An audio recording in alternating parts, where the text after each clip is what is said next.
Yo, good morning mga kalapatids. So, welcome back sa Daniel San Jose TV at DSJ Loop TV. So, bali ngayon nga pala, araw ng Monday mga kalapatids. So, next week, meron na nga tayong derby sa isang club natin. Tapos, yung susunod na linggo, derby na rin ng isang club natin.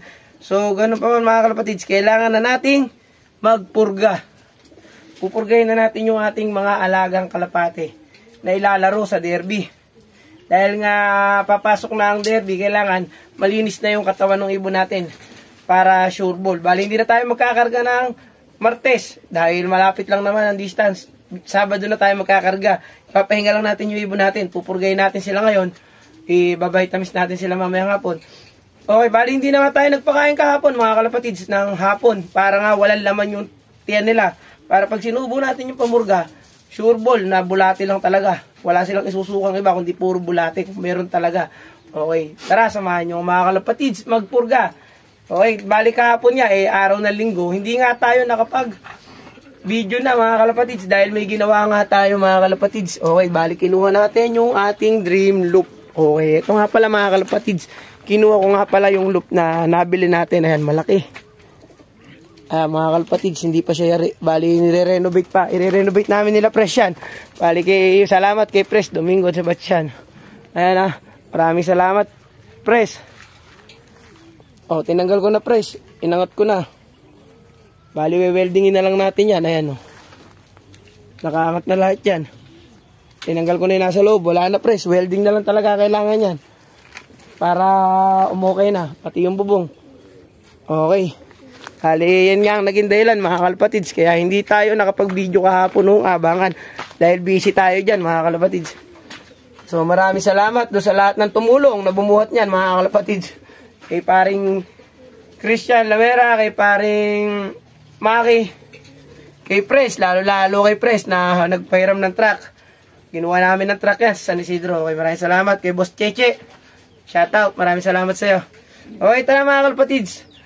Bali, kay Boss Bal pala. Shoutout sa'yo, boss. Yung nagluto ng ulam namin kahapon. Kay Boss Bal. Okay, maraming salamat. At doon sa dalawa, hindi ko masyadong kilala yon. Pero basta shoutout sa inyo. Alam niyo na kung sino kayo. So, bali, ngayon nga, magpupurga na tayo mga kalapatids. Samahan niyo ako. Tara. Okay, mga kalapatids. Bali nga pala, ang pagpupurga natin, mga kalapatids, ganitong oras. Time check tayo, mga kalapatids. 9:09 na. Ayan. Maganda nito, mainit nga. Mabilis lalabas yung bulate kapag mainit ang panahon.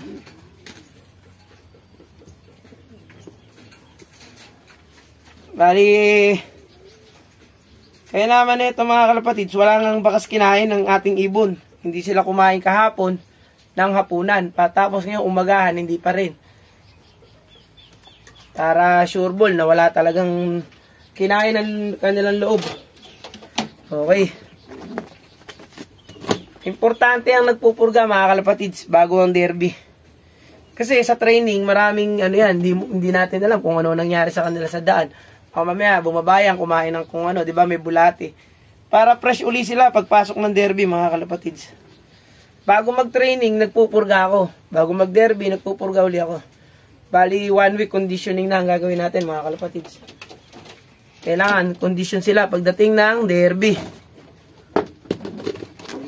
Ayan At kahapon nga hindi nga tayo sinuwerte sa 4 laps. Sayang. Pero ganun pa man, talagang ganun lang mga kalapatids. Okay lang yan. So ayan mga kalapatids. Kailangan mga kalapatids, tinatiming nyo din ang pagpurga. Huwag yung basta purga na lang kayo ng purga. Tulad nung training yon.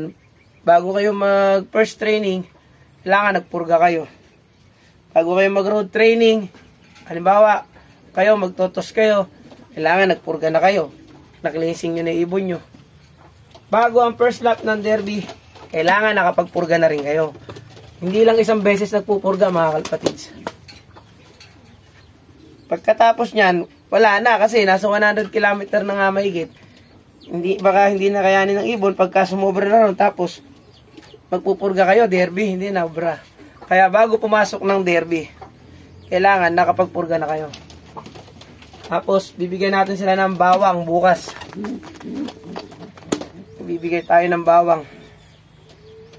Para pinaka-antibiotic nila yung bawang. Cleansing na rin nila sa loob.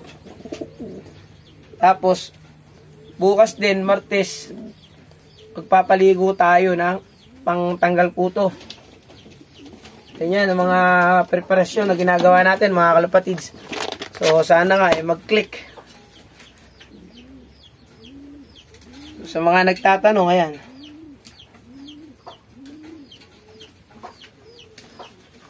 Okay, ganyan lang mga kalapatids. Basta ang importante, nakikita nyo yung ibon nyo. Inoobserbahan nyo. Mamaya, karga lang kayo ng karga ng ibon. Hindi na pala maganda kondisyon, di ba? Uso pa naman ngayon ng sakit, mga kalapatids. Madaming nagkakasakit ngayon na ibon. Namamatay. Kailangan laging healthy ang ibon natin.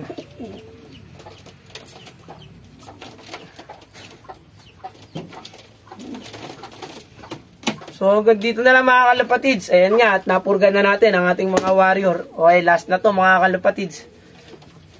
So, maraming salamat sa lahat ng nanonood. Mga ating mga video, mga kalapatids.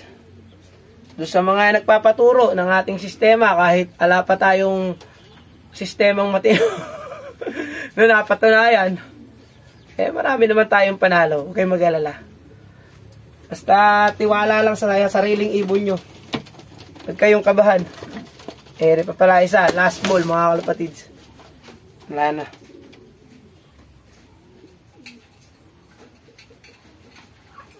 Okay. Ayan, napurga ka na. Balik na natin dito. Mas maluwang dito. So ayan mga kalapatids, tapos na tayo magpurga. Ayan ang mga ibon natin. Napurga na natin lahat. Okay, babalik ko na sila sa loop. Bali, mamaya pa sila kakain. Mga after 2 hours, kakain na sila. Paunti-unti lang. Huwag nyo silang bibiglayin ng kain, mga kalapatids. Kasi nga, baka walang laman yung sikmura nila kahapon, saka ngayon. Mas maganda, magpainom kayo ng Vitamin Pro. Para may dagdag electrolytes yun. Para hindi sila masyadong mahirapan. Tapos may digestion enhancer yun. Para yung panunaw nila, hindi masira. Okay.